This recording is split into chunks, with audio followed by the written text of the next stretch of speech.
എല്ലാ മേഖലയും തൊട്ടു തലോടുന്ന കരുതലോടെയുള്ള ജനകീയ ബജറ്റാണ് മുഖ്യമന്ത്രി വി ഡി സതീശൻ അവതരിപ്പിച്ചത്. ആരോഗ്യമേഖലയിൽ ഉമ്മൻചാണ്ടിയുടെ പേരിലുള്ള 25 ലക്ഷം രൂപയുടെ ഇൻഷുറൻസ് പദ്ധതിയുടെ പ്രാരംഭ പ്രവർത്തനങ്ങൾക്കായി 10 കോടി രൂപയാണ് വകയിരുത്തിയത്. തിരുവനന്തപുരത്തും ഹരിപ്പാടുമായി പുതിയ മെഡിക്കൽ കോളേജുകളുടെ പ്രഖ്യാപനവും ഉണ്ടായി. മാരക രോഗങ്ങളുള്ളവർക്ക് വൺ കേരള മിഷനുമുണ്ട്.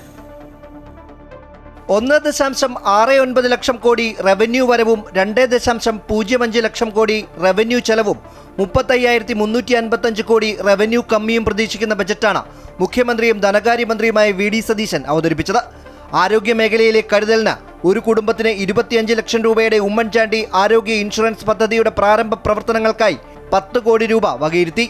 സർ, ഉമ്മൻചാണ്ടി ആരോഗ്യ ഇൻഷുറൻസ് പദ്ധതി എല്ലാ കുടുംബങ്ങൾക്കും 25 ലക്ഷം രൂപയുള്ള സൗജന്യ ഉമ്മൻചാണ്ടി ആരോഗ്യ ഇൻഷുറൻസ് പദ്ധതി നടപ്പിലാക്കും. ഇത് ഇന്ദിരാ ഗ്യാരണ്ടിയുടെ ഭാഗമാണ്. ഇതിന്റെ പ്രാരംഭ ചെലവുകൾക്കായി 10 കോടി രൂപ വകയിരുത്തുന്നു. KSRTC പ്രിയദർശിനി പദ്ധതിക്കായി 600 കോടി രൂപയും കാർഷിക മേഖലയിൽ റബ്ബറിന്റെ താങ്ങുവില 200-ൽ നിന്ന് 250-ആയും ഉയർത്തി.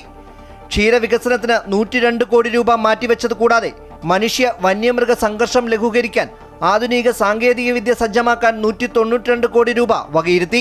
ജെൻസി സ്റ്റാർട്ടപ്പുകൾക്കായി 50 കോടി രൂപ നീക്കിവെച്ചിട്ടുണ്ട്. തിരുവനന്തപുരം, കൊല്ലം, ആലപ്പുഴ ജില്ലകൾ കേന്ദ്രീകരിച്ച് തെക്കൻ കേരള എക്കണോമിക് കോറിഡോറിനായി 50 കോടി രൂപയും വകയിരുത്തിയിട്ടുണ്ട്. ഉന്നത വിദ്യാഭ്യാസ മേഖലയിൽ മികച്ച അക്കാദമിക് പ്രോഗ്രാമുകൾക്കും മികവിന്റെ കേന്ദ്രങ്ങൾക്കുമായി കേരള നോളജ് വാലി പദ്ധതിയിൽ 100 കോടി രൂപ മാറ്റിവെച്ചു. സംസ്ഥാനത്തെ 4 വിമാനത്താവളങ്ങളെയും ഏകോപിപ്പിച്ചുള്ള വികസന പദ്ധതികൾക്കായി 200 കോടി രൂപയാണ് ബജറ്റിൽ വകയിരുത്തിയിരിക്കുന്നത്. അമൃത ന്യൂസ്, തിരുവനന്തപുരം.